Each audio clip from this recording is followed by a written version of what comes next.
ಒಂದು ರೀತಿಯಾಗಿ ಪೂರ್ವಕವಾಗಿ ಮತ್ತು ಆಶ್ಚರ್ಯವಾಗಿ ಹೊಸದಾಗಿ ದೂರದರ್ಶನ ಆರಂಭ ಆಗಿದ್ದ ದಿನಗಳಲ್ಲಿ ನಾವು ಬೆರಗುಗಣ್ಣಗಳಲ್ಲಿ ನೋಡಿದ್ದ ನೆನಪುಗಳು. ಅದಾದಮೇಲೆ ಆಕೆ ಜೊತೆ ನಾನು ಯಾವುದೂ ಸಿನಿಮಾಗಳಲ್ಲಿ ಕೆಲಸ ಮಾಡಲಿಲ್ಲ, ಆದರೆ ಮಜಾ ಟಾಕೀಸಲ್ಲಿ ಹಲವಾರು ಬಾರಿ ಮತ್ತು ತುಂಬ ಕಾರ್ಯಕ್ರಮಗಳಲ್ಲಿ ನಿರೂಪಕಿಯಾಗಿ ತುಂಬ ಕಾರ್ಯಕ್ರಮಗಳಲ್ಲಿ ಆಕೆಯನ್ನು ಭೇಟಿ ಮಾಡಿದ್ದೀನಿ. ಮತ್ತು ಆಕೆ ಮಾತನಾಡುವ ಕನ್ನಡ ಸ್ಪಷ್ಟವಾಗಿ ಮಾತನಾಡುವಂಥ ಸುಲಭವಾಗಿ ನಿರರ್ಗಳವಾಗಿ ಒಂಥರ ಯಾವುದೇ ಒಂದು ಭಾಷೆಯಲ್ಲಿ ತೊಡಕುಗಳಿಲ್ಲದೆ ಒಂದು ರೀತಿಯ ಕನ್ನಡ ಅನ್ನೋ ಭಾಷೆಗೆ ಒಂದು ರೀತಿ ಅನ್ವರ್ಥನಾಮವಾಗಿ ಮಾತನಾಡೋ ರೀತಿ ಮತ್ತು ಎಲ್ಲೇ ಸಿಕ್ಕಿದ್ರೂ ಅಭಿಮಾನಪೂರ್ವಕವಾಗಿ ನಗುವಂಥದ್ದು, ಒಬ್ಬ ಸ್ನೇಹಿತೆಯಾಗಿ ಅಪ್ಪಿಕೊಳ್ಳುವಂಥದ್ದು, ಇದೆಲ್ಲವನ್ನೂ ನಾನು ಆಕೆಯಲ್ಲಿ ನೋಡಿದ್ದೇನೆ. ನಾನು ಯಾವಾಗಲೂ ಹೇಳ್ತಿದ್ದೆ, ನಿಮ್ಮನ್ನು ನಾನು ತುಂಬ ಆಶ್ಚರ್ಯದಿಂದ ನೋಡ್ತಿದ್ದೆ, ಒಂಥರ ಖುಷಿಯಿಂದ ನೋಡ್ತಿದ್ದೆ. ನೀನು ನ್ಯೂಸ್ ಓದ್ಬೇಕಾರೆ ಹಾಗೆಲ್ಲ ಈಗ ನೋಡಿದ್ದೀನಿ ಅಂತೆಲ್ಲ ಹೇಳಿ ಅವಳು ಯಾವಾಗಲೂ ಒಂದು ನಗು ನಗ್ತಾಯಿದ್ಲು. ಬಟ್ ಅವ್ರ ಯಜಮಾನ್ರಿಗೆ ಈಗಲೂ ಕೇಳಿದೆ, ನನ್ನನ್ನು ಹುಷಾರಿಲ್ಲ ಅಂತನಾದರೂ ಒಂದು ದಿವಸ ಕರಿಬೇಕಿತ್ತು, ನಾನು ಅವಳನ್ನ ನೋಡಬೇಕಿತ್ತು ಅಂತ ಹೇಳಿದೆ. ಬಟ್ ಗೊತ್ತೇ ಇಲ್ಲ ಹುಷಾರಿಲ್ದಿರೋದು. ಇವತ್ತು ಆಕೆಯನ್ನು ಕಳ್ಕೊಂಡಿರೋದು ಒಂಥರ ತುಂಬ ನೋವಿನ ಹಾಗೂ ಬೇಜಾರಿನ ವಿಷಯ. ಆಕೆ ಇಲ್ಲದ ನೋವನ್ನು ಅವ್ರ ಮನೆಯವರಿಗೆ, ಅವರ ತವರು ಮನೆಯವ್ರಿಗಾಗಲಿ ಅವರ ಯಜಮಾನರಿಗಾಗಲಿ, ನಾನು ಮೊಟ್ಟ ಮೊದಲ ಬಾರಿಗೆ ಆಕೆ ಮನೆಯನ್ನು ನೋಡಿದ್ದೀನಿ ಇವತ್ತು.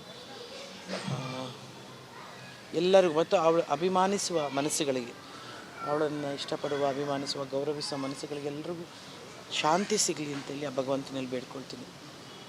ಮತ್ತೊಮ್ಮೆ ನಿಮಗೆಲ್ಲರಿಗೂ ಕೂಡ ವಂದನೆಗಳನ್ನ ತಿಳಿಸ್ತೇನೆ. ಯಾಕೆಂದರೆ ಯಾವುದೇ ಕಲಾವಿದರು ಯಾರೇ ಹೋದರೂ ಕೂಡ ನಿಮ್ಮ ಪತ್ರಕರ್ತರು ಮತ್ತು ಮಾಧ್ಯಮದವರು ನಿಂತು ನಾವು ನಿಮ್ಮ ಜೊತೆ ಇದ್ದೇವೆ ಅಂತ ತೋರಿಸ್ತೀರಿ. ತುಂಬ ತುಂಬ ಧನ್ಯವಾದಗಳು ನಿಮಗೆಲ್ಲರಿಗೂ. ಅಪರ್ಣಾ ಅಕ್ಕ ಆ್ಯಕ್ಚುಲಿ ನನ್ನ ಒಡನಾಟ ತುಂಬ ವಿಶೇಷ. ಯಾಕಂದರೆ ನನಗೆ ಅವ್ರ ಜೊತೆ ಮಜಾ ಟಾಕೀಸಲ್ಲಿ ಕೆಲಸ ಮಾಡುವಂತಹ ಒಂದು ಒಳ್ಳೆಯ ಅವಕಾಶ ನನಗೆ ಸಿಕ್ಕಿತ್ತು.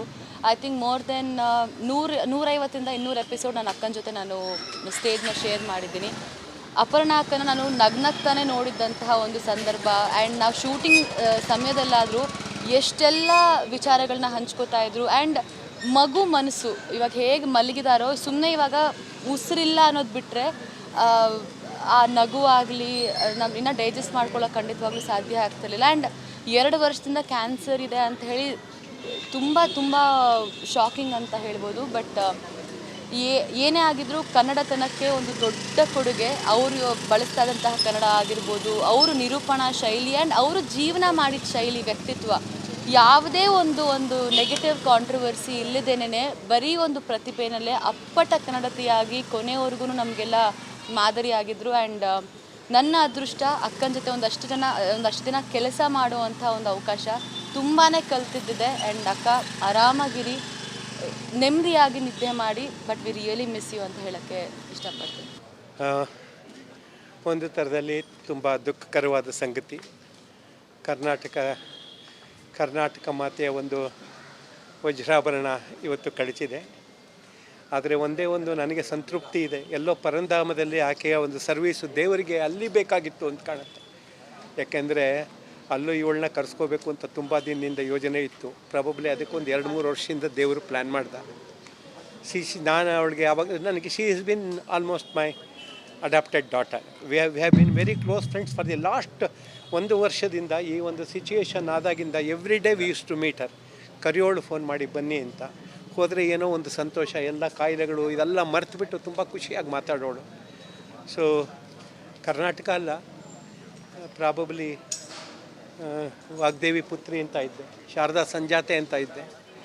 ಅದು ಆಕೆಯ ಒಂದು ಕಂಪೇರಿಂಗು ಅದೆಲ್ಲ ಬಿಟ್ಟಾದಮೇಲೆ ಅದು ಆಗೋಯ್ತು. ಅದಾದಮೇಲೆ ಅವಳ ಮನುಷ್ಯತ್ವ ಹೇಗಿತ್ತು ಅಂತಂದರೆ there are lot of things people need to learn. ತುಂಬಾ ಯಾಕೆಂತಂದರೆ ಈ ಕರ್ನಾಟಕ ಜನದ ಒಂದು ಮಗು ಅದು. ಸೊ ಇವತ್ತು ನಾನು ಕಳ್ಕೊಂಡಿದ್ದೀನಿ ಅಂತ ಹೇಳೋಕ್ಕಾಗಲ್ಲ. ನೆನಪುಗಳು ಜೀವತ್ತ. ಏನೇನು ಆಕೆ ಕಾರ್ಯಕ್ರಮಗಳು ಮಾಡಿದ್ದಾಳೆ, ಎಷ್ಟು ಒಳ್ಳೆ ಕಾರ್ಯಕ್ರಮಗಳು ಮಾಡಿದ್ದಾಳೆ, ಅದು ನಿಮ್ಮ ಮಾಧ್ಯಮದಲ್ಲಿ ಕಂಟಿನ್ಯೂಸ್ ಆಗಿ ಬರ್ತಾನೆ ಇರುತ್ತೆ. ಹಾಗಾದರೆ ಡೆತ್ ಎಲ್ಲಿಂದ ಬಂತು? ಡೆತ್ ಸಾಧ್ಯನೇ ಇಲ್ಲ, ಸಾವು ಅನ್ನೋಕ್ಕೆ ಸಾಧ್ಯನೇ ಇಲ್ಲ. Somewhere she is living and somewhere probably ದೇವ್ರು ಹೇಳಿರ್ಬೋದು, ನಿನಗೆ ಆಯಾಸ ಆಗಿದೆ, ಅದಕ್ಕೊಂದು ಕಾರಣ ಕೊಟ್ಟು ಕರ್ಸ್ಕೊಂಡ್ಬಿಡ್ತೀನಿ, ಇಲ್ಲೇ ಜನ ನಾನು ಬಿಡಲ್ಲ ಅಂತ. ಸೊ ಹಾಗಾಗಿ ಏನು 1.5 ವರ್ಷ 2 ವರ್ಷ ಆಯಿತು, ಅದು ಒಂದು ಚಿಕ್ಕ ಕಾರಣ. ಬಟ್ ಲಾಸ್ಟ್ ಒಂದು 4-5 ದಿನದಿಂದ we were mentally prepared because ಯಾವಾಗ ಬೇಕಾದರೆ ಆಕೆ ಪ್ರಯಾಣ ಮಾಡಬಹುದು ಅನ್ನೋದು. ಸೊ ನಾವೆಲ್ಲ ಒಂದು ಅಂದ್ಕೊಳ್ಳೋಣ, ಕರ್ನಾಟಕ ಮಾತೆ ಈ ಹುಡುಗಿನ ಕಳ್ಕೊಂಡು, ಈ ಆ್ಯಂಕರ್ನ ಕಳ್ಕೊಂಡು ಒಂದು ಚೂರು ವ್ಯಥೆ ಪಡ್ತಾಳೆ ಅಂತ ನನಗೂ ಅನಿಸತ್ತೆ. ಯಾಕೆಂತಂದರೆ ಪುನರ್ಜನ್ಮ ನಾವು ಏನೇ ಅಂತ ಹೇಳಿದ್ರು ನಾವು ನೋಡಿರಲ್ಲ, ಏನಿಲ್ಲ. ಈ ಜನ್ಮದಲ್ಲಿ ಆಕೆಯನ್ನು ನೋಡಿ ಆಕೆ ಜೊತೆಗಿದ್ದು ಒಂದು 4-5 ತಿಂಗಳು ಏನೋ ನಮ್ಮ ಕೈಲಾಗಿದ್ದು. ನಮ್ಮ ಪದ್ಮಸಖರು ಅಂತ ಒಂದು ಗ್ರೂಪ್ ಇದೆ, ಅವ್ರ ತಾಯಿ ಫ್ರೆಂಡ್ಸು ನಾವೆಲ್ಲ. We were there with Vasthare and we were there with Aparna. Now also we say we are going to stay with Vatsare's family and Aparna's brother and all that. I wish ಹುಟ್ಟಿನ ಸಾರ್ಥಕತೆ ನಿನಗೆ ಪ್ರಭೆಯಾಗಿರಲು, ಧನ್ಯತೆಯ ಕುಸುಮವಿದು ನಿನ್ನ ಹೆತ್ತವರಿಗೆ, ನಿನ್ನಿರುವ ಜಗಕ್ಕಿತ್ತ ಪ್ರಕೃತಿ ಪುರುಷರಿಗೆ. Bye Aparna, I wish you all the best there. Thank you.